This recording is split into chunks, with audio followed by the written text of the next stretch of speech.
this hobby is so isolating as it is. I think the internet and that community is something that pulls it out of us just muttering to ourselves in a garage or a workspace kind of a thing.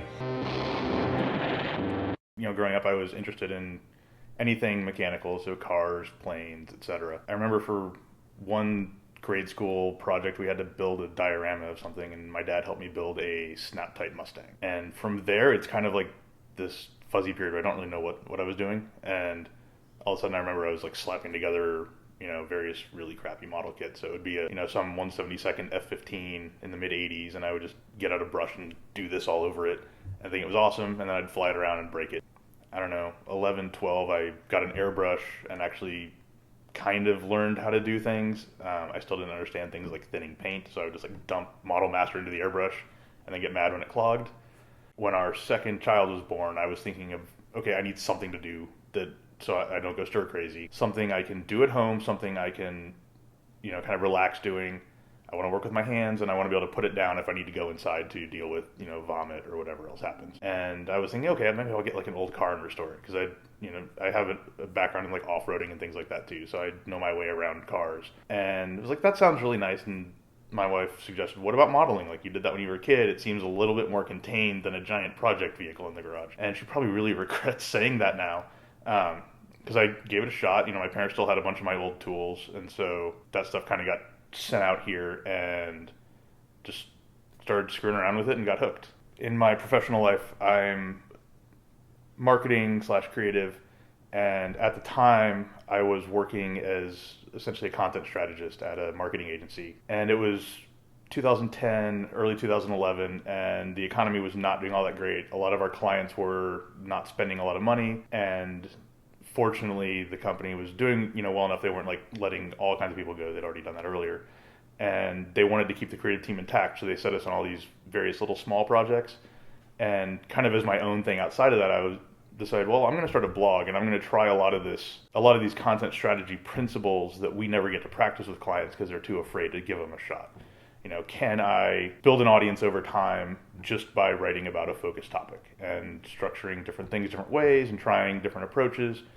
And found out, yes, I could. It's taken 5 years to get where it is, but it's one of those where it's kind of gradually built over time. And even now that I'm, doing a lot more like work, I still use it as sort of a test bed for different ideas that I have or different approaches. If a client is too afraid to get out there and take a stand on something and say, here is our point of view on X topic, whatever it might be. I'll try that on the blog, and I'll take a stand against, say, panel line shading and how it's really overdone, and that makes things look unrealistic, and just see what happens from there. Like, if I take that stand, what happens? And in that case, what happened was like single day traffic record. So it's one of those, like, if you want people to talk to you, that's a great way to do it. And so I kind of use it to practice and test those sort of things. The biggest challenge to keeping that blog up and running is finding the time to keep it up and running.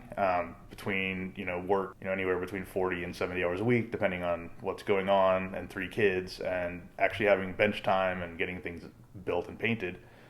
Finding that time to put words together to actually make those things, and building the image banners and all that sort of stuff. That all takes time, and so there are periods where it'll be like 3 months and nothing gets posted. And then I'll have, a period of like, oh, I'm really fired up about this. And I'll get stuff written. And so I think that is probably the single biggest, I guess, more like internal or whatnot challenge. One of the other challenges that I tend to run into a lot recently is the butthurt aspect, where people can't read these things without getting really defensive about their own perspective. And that's fine. Argue, though, like, make a point, have something to stand behind. Don't just say you're an idiot and you're wrong, and it's like there is that aspect, especially when it's one of my stirring the pot kind of posts. I think a huge benefit is just the connections that get built. That blog has gone from essentially my parents reading it to last month it crossed like 50,000 views, and that's bigger than several clients I've worked for. It's I don't pretend it's really worth anything. It's not. It's not making any money, or it's like I just run this thing for myself. I actually pay for it. Those connections and those comments that come in when you have that many people looking at the blog are really valuable. And I've built from that blog and from the Facebook page and also from various forums, I've built friendships like all over the world. I can legitimately say, like, I know people in Greece and the Czech Republic and Russia and New Zealand. I mean, very few people in my sort of day-to-day network can say that kind of a thing. And so just having all those people from all those different places, all those different perspectives really opens things up. I tend to kind of balk at the idea of art, both in two ways. So first of all, I tend to think, there's art and it's like, museum level painting, things like that. It's like, I don't really feel like what we do is necessarily that. But then there's also like, everything is art. Like my kids bring home noodles glued to a piece of paper, and that's art. I will say, like, artistic talent comes into play a lot, or creativity.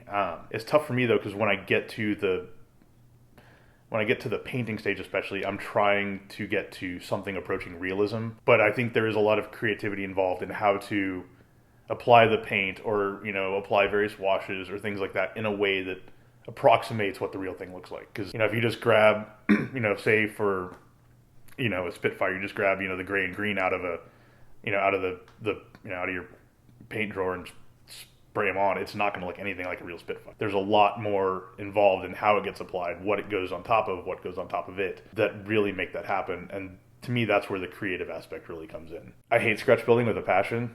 It's just not where my interest lies. I've done it every now and then. I've scratch built some flaps for like a short run Italian fighter, but generally if I can build it out of the box, or if I can add just a couple of aftermarket touches like a resin seat or something like that, I'd much rather do that, because for me the love of it is in once it's together, once the primer's on. Like that, to me, that's when the real fun starts. So a big part of why I tend to gravitate towards the good kits is I have a much higher chance of getting to that point before I say screw it and put it back in the box.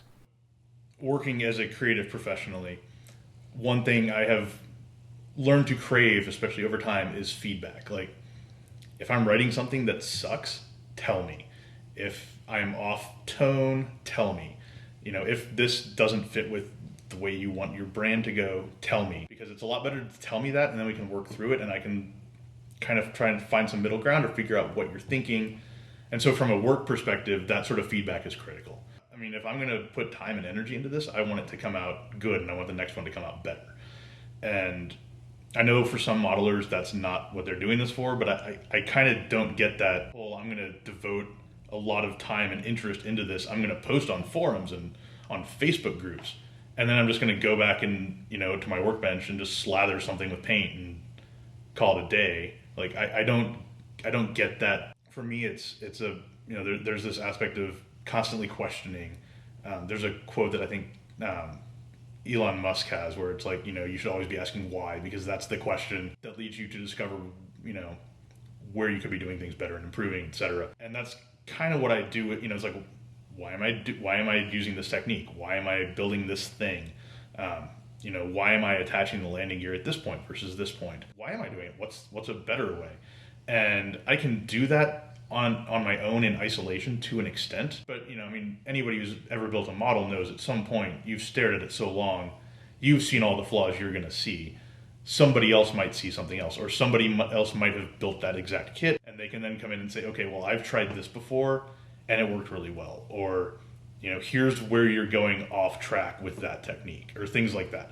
And it's really valuable. And this hobby is so isolating as it is. I think the internet and that community is something that pulls it out of us just muttering to ourselves in, a garage or, a workspace kind of a thing. And we actually get to talk and collaborate and improve together.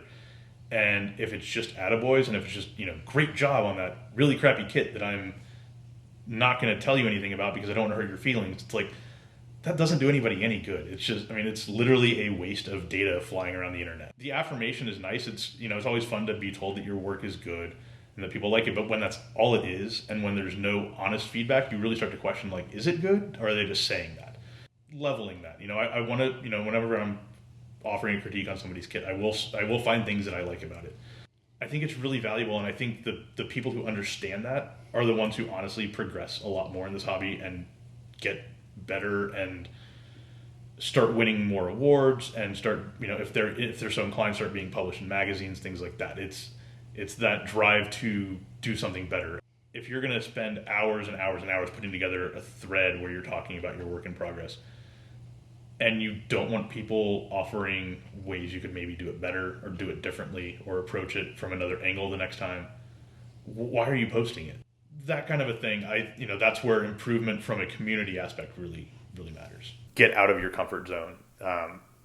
If you just stick with what you know and that's all you do, you stagnate. You never change. You never discover anything new. You try rigging a biplane for the first time, or you try doing something other than just, hitting a tank with spray paint. Okay, I'm going to try thinning my paint this time and applying it over a black foundation instead of just gray primer. Or I'm going to try adding mud to this, or I'm going to try adding some actual water to a diorama that I'm building. Like, those things are challenges, sure, and the first time will probably suck, but you will learn, and then as you keep going and you keep pushing yourself outside of that comfort zone, that's where that real improvement comes from. There are a lot of people out there who tend to be really hesitant towards that. Like, well, what if I screw up the model? Well, it's like, it's a model. I mean, we can sit there and moan all day about how much kits cost nowadays, but honestly, screwing up a model is like the lowest failure cost of pretty much anything in the modern world. If I do it with my kids and mess them up for life and they have to go see therapists all the time, that's huge. If I try something different while I'm driving down the highway and crash the car, I mean, there are all these things where it's like, if you screw it up and fail, there are real consequences. With a model, if you fail, you're out whatever you paid for the kit. But even then, you still learn why you failed. I'll see this like, well, I need to build a couple of kits first before I try this really good kit. No, just go for the good kit. Just go straight, skip the Revell Dauntless that's just awful, and go to something that's going to engage with you so you don't get beaten down by building crappy kits. Whatever small step you're kind of intimidated by, stare it down and go after it, because you'll see once you get to it, it's really not that hard. Like, I was terrified about biplane rigging. To me, it was like, that kept me up sweating at nights. It was like, how am I going to do this?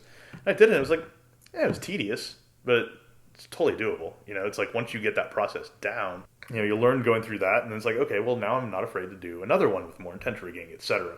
And so, yeah, it's, if anything, if I would tell anybody anything, it's that get out of that comfort zone, do the things that intimidate you. Give them a shot. Like, if you've never entered a contest before, take something. The worst that happens is you take it back home at the end of the night and the judges didn't write anything in the comments box, and you're out a couple bucks to enter it. That's it. And no, it's not like people are going to follow you home and honk and be like, this guy lost the model competition. Nobody liked his build. It's not going to happen that way. So get out there, try different things, do what scares you.